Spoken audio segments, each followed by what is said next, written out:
If I repatriate halfway through the Australian tax year, am I liable to pay tax on all earnings and payouts overseas in that tax year? What happens in Australia is it's quite a fair system. You will only pay tax on earnings after the day of arrival. So if you've got salary or anything like that, regardless what was earned prior to arrival, that would not need to be declared. You're what's commonly referred to as a part-year resident. So for part of the year, you're non-resident, non-taxable.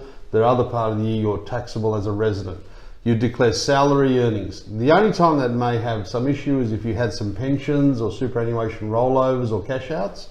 Then you want to certainly assess those on a case-by-case scenario.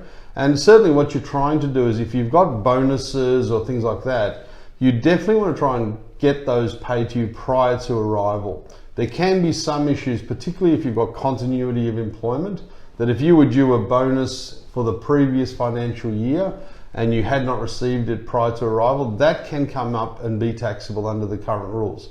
So you want to be mindful and try and make sure you've been paid out all base entitlements prior to arriving, if that is practical.